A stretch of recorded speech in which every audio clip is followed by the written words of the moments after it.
Assalamualaikum warahmatullahi wabarakatuh.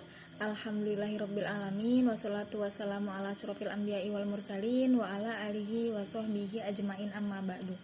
Langsung saja, saya Amalia Kartika dari kelas PAI 3B. Pada kesempatan kali ini saya ingin memaparkan atau menjelaskan tentang mata kuliah metode studi Islam, yakni materinya yang pertama pendekatan hukum Islam, yang kedua pendekatan filsafat Islam, dan yang terakhir pendekatan semiotika Islam. Baik, langsung saja. Yang pertama pendekatan hukum Islam. Studi hukum Islam secara dinamis, perkembangannya ditandai dengan munculnya berbagai pemikiran dan gagasan dalam rangka perkembangan hukum Islam. Perkembangan tersebut juga sebagai bentuk respon terhadap tuntutan perkembangan zaman. Jadi ada riset-riset tentang studi hukum Islam itu sesungguhnya sudah cukup banyak ya. Pendekatan yang mulai digunakan juga cukup beragam. Mulai dari pendekatan sejarah, pendekatan studi kasus, pendekatan gender, perspektif peraturan perundang-undangan, perspektif berbasis filosofis, dan Adapun cakupan studi Islam juga sangat luas. Salah satunya juga hukum Islam.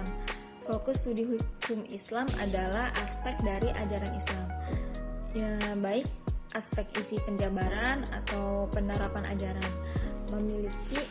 Demikian studi Islam juga bisa dapat dilihat sebagai bagian dari studi hukum karena objeknya adalah hukum Islam. Sebagai bagian dari studi hukum Islam atau studi hukum Islam memiliki 3 cangkupan, yakni diantaranya ajaran Islam tentang hukum, upaya penjabaran, penerapan hukum. Kemudian studi Islam ini menjadi 3 tipe. Tipe yang pertama, studi hukum Islam pada tataran filsafat hukum. Maksudnya gimana nih? Pada tataran ini, aspek yang dikaji yaitu filsafat hukum, teori hukum dan metodologi hukumnya. Kemudian adapun tipe yang kedua, studi hukum Islam normatif. Maksudnya gimana? Studi hukum Islam normatif ini mencangkup berupa sebuah literatur hukum tertulis seperti ayat ahkam, hadis-hadis ahkam, kitab-kitab fikih, keputusan pengadilan, dokumen konstitusi negara Islam, undang-undang yang berlaku di negara Islam.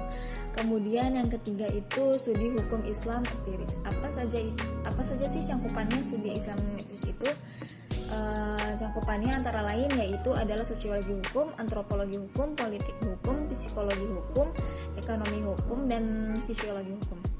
Ilmu-ilmu hukum Islam jika ingin berkembang memang tidak bisa menutupi dari bantuan ilmu-ilmu yang lain ya.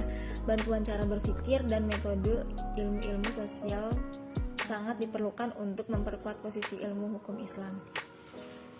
Yang kedua yaitu pendekatan sejarah Islam, agama dan keagamaan sebagai sistem kepercayaan dalam kehidupan umat manusia dapat dikaiti melalui sudut pandang.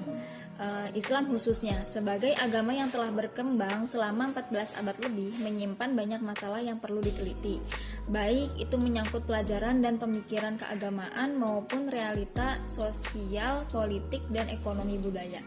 Salah satunya sudut pandang yang dapat dikembangkan bagi pengkajian Islam itu adalah pendekatan sejarah. Berdasarkan sudut pandang tersebut, Islam dapat dipahami dalam berbagai dimensinya. Betapa banyak persoalan umat Islam hingga perkembangannya sampai saat ini bisa dipelajari dengan berkaca pada peristiwa-peristiwa masa lampau ya, sehingga segala kearifan masa lalu memungkinkan untuk dijadikan alternatif rujukan di dalam menjawab persoalan-persoalan masa kini. Nah, disinilah arti pentingnya sejarah bagi umat Islam. Pada khususnya, apakah sejarah sebagai pengetahuan ataukah ia dijadikan pendekatan dalam mempelajari agama? Apabila sejarah dijadikan sebagai suatu pendekatan untuk mempelajari agama, maka sudut pandangnya akan dapat membidik peristiwa masa lampau. Sebab sejarah sebagai suatu metodologi menerangkan perhatiannya kepada pemahaman berbagai gejala dimensi waktu.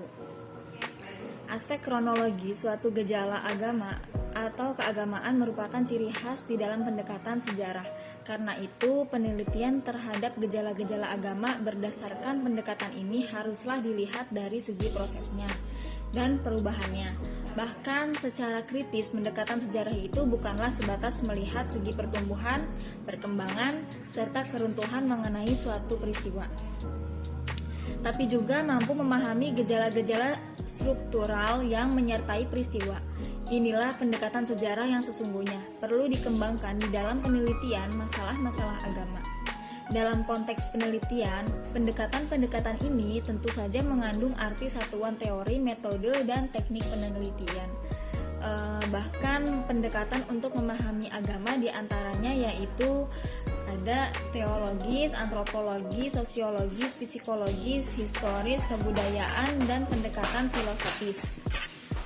Baik, yang ketiga, pendekatan filsafat Islam. Istilah filsafat dalam bahasa Indonesia memiliki kata filsafah, filosofi. Dengan demikian dapat diketahui bahwa filsafat pada intinya adalah upaya atau usaha untuk menjelaskan inti, hakikat, atau hikmah mengenai sesuatu yang ada di balik objek. Jadi biasanya untuk menjawab pertanyaan seperti apakah agama itu? Nah, pendekatan filosofi sendiri menjawab dengan dua cara.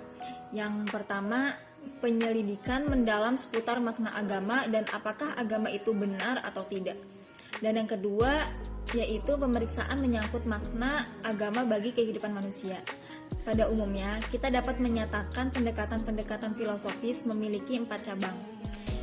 Di antaranya yaitu yang pertama, logika. Logika sendiri mempunyai tujuan untuk memperjelas isi atau komprehensi serta keluasan suatu pengertian atau istilah dengan menggunakan definisi-definisi yang tajam. Kemudian yang kedua, metafisika. Metafisika dapat didefinisikan sebagai studi atau pemikiran tentang atau sifat yang terdalam dari kenyataan atau keberadaan. Dan yang ketiga yaitu epistemologi. Epistemologi sebagai ilmu yang membahas apa itu pengetahuan dan bagaimana cara memperoleh pengetahuan tersebut. Kemudian yang terakhir ada etika.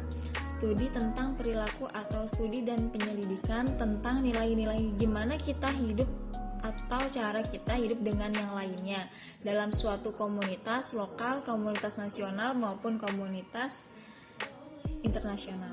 Itulah etika. Jadi itu ada 4 pendekatan-pendekatan filosofis.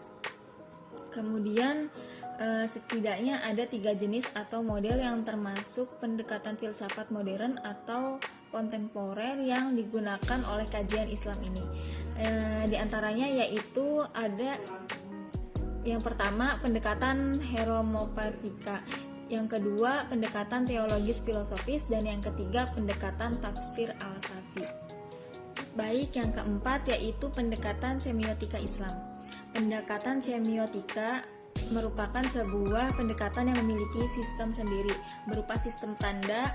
Tanda itu dalam serta khususnya sastra tulis diberikan dalam suatu bentuk teks, baik yang terdapat di dalam struktur teks maupun di luar struktur teks karya tersebut. Dalam kehidupan sehari-hari kita akan selalu bersentuhan dengan tanda-tanda baik dalam bentuk bahasa, entah itu ada bahasa, simbol, sifat manusia, dan lain-lain. Setiap tanda yang kita lihat dan tangkap memiliki maksud. Karena itu lahirlah sebuah ilmu yang mengkaji tanda-tanda makna, itu dikenal dengan semiotika. Manfaat kajian semiotika ada apa aja nih? Sebagai pisau analisa, semiotika dapat digunakan untuk mengungkapkan tujuan komunikasi, pikiran, perasaan, atau ekspresi apa saja yang disampaikan oleh seniman terhadap pemirsa melalui komposisi tanda. Demikian materi-materi yang saya sampaikan, kurang lebihnya mohon maaf. Wabillahi taufik wal hidayah. Wassalamualaikum warahmatullahi wabarakatuh.